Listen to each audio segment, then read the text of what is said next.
खुशी।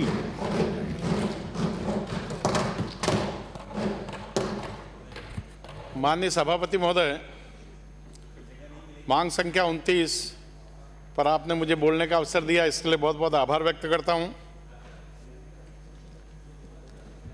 माननीय सभापति महोदय, राजस्थान में जो व्यवस्था है नगरपालिकाओं की, मैं माननीय मंत्री महोदय से प्रार्थना करूंगा आपके माध्यम से कि हमारे यहाँ व्यवस्था जैसे पंचायत है, पंचायत समिति है और जिला परिषद है, ऐसे शहरों में मध्य प्रदेश में एक व्यवस्था लागू होती है। हमने क्या किया, राजनीतिक आधार पर छोटे छोटे कस्बों को भी नगरपालिका घोषित कर दिया। तो मेरी आपसे प्रार्थना है, वहां एक मध्य प्रदेश में नगर पंचायत शब्द चलता है, नगर पंचायत एक व्यवस्था है। तो जो छोटे कस्बे हैं जिनकी 15,000 से नीचे पॉपुलेशन है, वहां एक कानून बना करके नगर पंचायत, नगर निगम और नगर परिषद और ऐसी व्यवस्था, नगर पालिका ऐसी व्यवस्था, 4 स्तरीय व्यवस्था करनी चाहिए राजस्थान को भी। तो राजनीतिक आधार पर जो बार बार नगर पालिकाओं की मांग आती है, वो मांग भी समाप्त हो जाएगी और छोटी नगर पालिका 15,000 से नीचे वो नगर पंचायत, उसको घोषित करके हम करें। माननीय मंत्री महोदय ने पिछली बार मुझे कहा था, मेरी विधानसभा मावली में, मैंने उनसे निवेदन किया था कि वहां पर आसपास फतेहनगर के कस्बे में आसपास पंचायतें जुड़ गई है, कस्बे से मिल गई है, आपको हाउसिंग बोर्ड की स्कीम की व्यवस्था करवा करके वहां की, तो उन्होंने स्वीकार किया था, मैं इसकी सर्वे करूंगा। तो मेरी पुनः आपसे प्रार्थना है कि नगर पंचायत, उस फतेहनगर पालिका के आसपास की पंचायतों का सर्वे करके उनको नगर पालिका मिला करके और ऐसी सर्वे करवा के हाउसिंग बोर्ड की कोई व्यवस्था कराएं। अभी ऋषभदेव नगर पालिका की घोषणा की, मेरी आपसे प्रार्थना है, ऋषभदेव कस्बा ये ठीक है, दयाराम जी मंत्री रहे, उनका क्षेत्र है, परंतु राजनीतिक आधार पे भेदभाव करके नहीं, मेरी मावली को भी नगर पालिका घोषित किया जाए, ये मेरी प्रार्थना है। वहां की एक बड़ी समस्या, विनोबा भावे फतेहनगर आए थे आजादी के बाद और उन्होंने भूदान आंदोलन चलाया और अनेक गरीबों को सरकार से जमीन लेके गरीबों को दी जमीन। वो आज क्या हुआ, वो जमीनें, उन गरीबों की जमीनें पैसे वाले लोगों ने जमीनें ले ली, वो और जमीनें लेकर के यहां भूदान बोर्ड है, उससे आश्चर्य, जमीन हस्तांतरित नहीं हो सकती, उसके बाद भी लोगों ने यहां एनओसी लेकर के, अनेक पैसे वाले लोगों ने वो जमीन लेके कब्जा कर रखा। मेरी आपसे प्रार्थना है सरकार से, ऐसी जमीन को वो वापस उसकी जांच करवा के और ऐसी व्यवस्था करें। फतेहनगर कस्बे में 1955 में 87 बीघा जमीन, पूरे फतेहनगर जो कस्बा अंदर का बसा हुआ है, वल्लभ नगर के एसडीएम ने वो जमीन अलॉट की।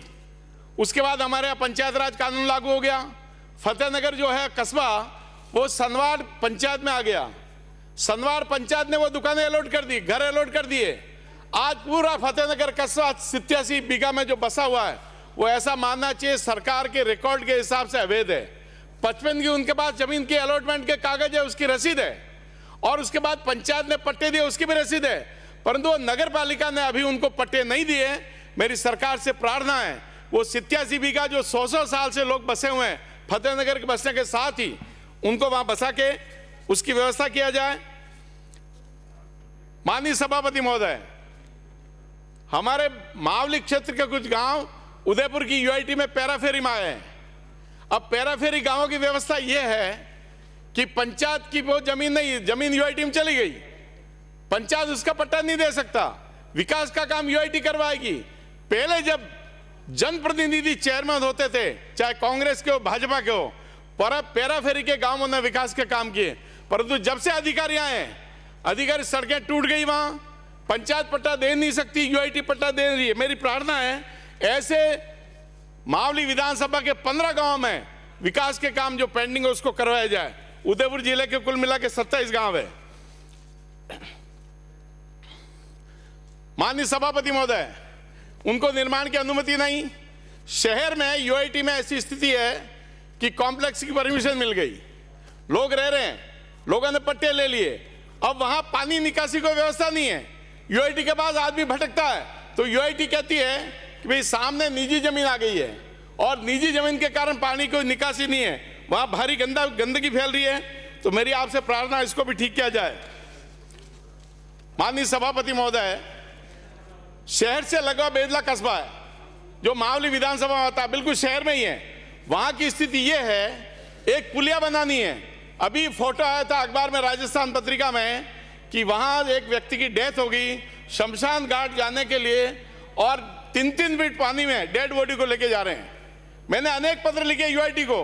तो मेरी आपसे प्रार्थना है माननीय मंत्री महोदय कि बेदला की पुलिया शमशान घाट का रास्ता बनाया जाए। इसी प्रकार हिंदुस्तान जिसे लगा जो हमारी बिछड़ी पंचायत है, वो बारिश में, चंगेड़ी गांव है बिछड़ी पंचायत का, वो बारिश में कट जाता है, शहर से लगा हुआ एरिया। वो भी आपसे मेरी प्रार्थना है, पहले यूआईटी ने रपट बनाई थी, उसकी बजाय नए सिरे से वहां पुलिया का निर्माण कराया जाए।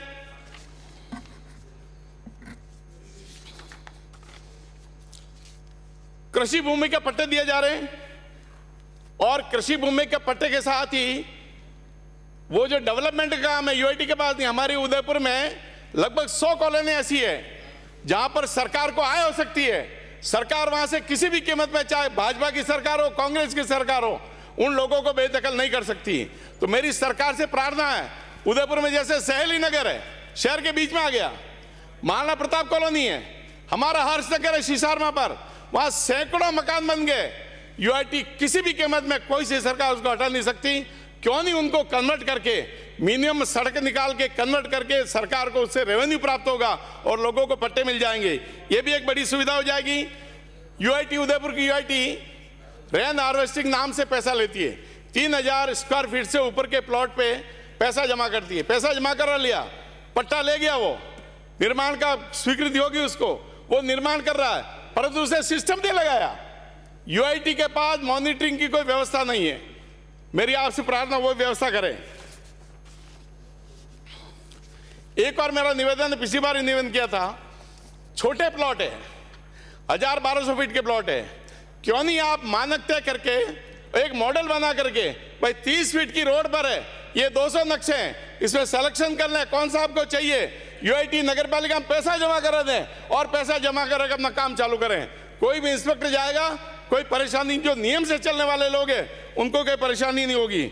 माननीय सभापति महोदय, अभी उदयपुर में स्मार्ट सिटी का काम चल रहा है।